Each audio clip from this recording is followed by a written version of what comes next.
Welcome to ECN Trade Daily Video.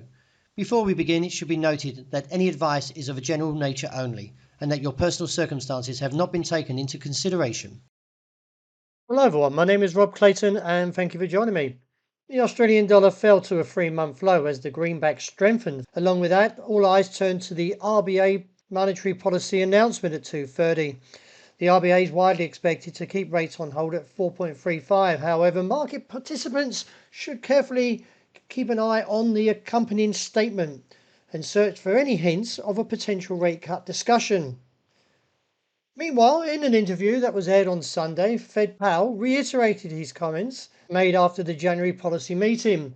He stated that there needs to be more evidence of a sustainable downtrend in inflation to justify lower interest rates.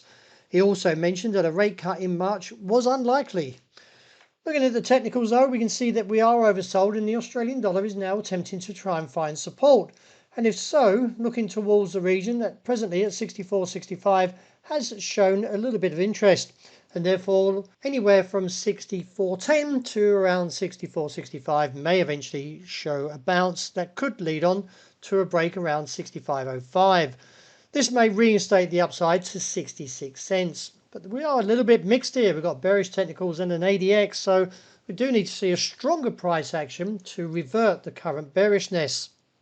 Viewing the euro, we can see the market slid somewhat lower.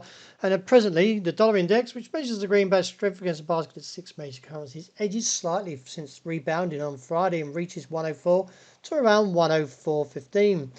In light of the pattern here, we can see that the trend is somewhat bearish, but I feel that we are getting a little bit to the lower side of the range as we get closer towards the region, somewhere of 107.25.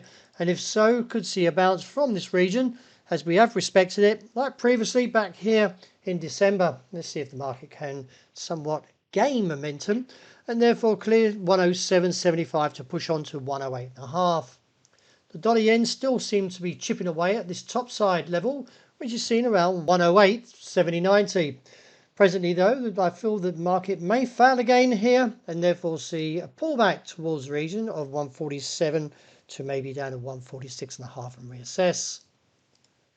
Looking at sterling, the market plummeted after crushing the level of 126.10, and the close under there has now reinstated the lower side of the range, somewhere around 124.75, and reassess from this point as we could see a bounce. I don't want to get too negative here as the trend isn't overly strong and we are in oversold territory, so that may help the market stage a brief or extended rebound back towards 125 highs or maybe onto 126.5. Since the pullback from gold, the market still maintains a somewhat soft pattern and therefore could see the region of 2016-18. Maybe from there we could see a bounce because we did see that also earlier this year in January. Looking to the upside, we need to clear the level around 2030 to push on towards 2042. Wrapping up with oil, the market is attempting to restage a recovery after we've got a dragonfly doji. And if we can see a break that is towards that top side level, we just get the value, which is seen somewhere around 73, 70, 80, then the market may actually stage a further rally on towards the region of 74.80 and reassess. Well, that's a wrap. Thank you for joining me. And as always, look out for the interest report. I hope you enjoyed a great start to the day.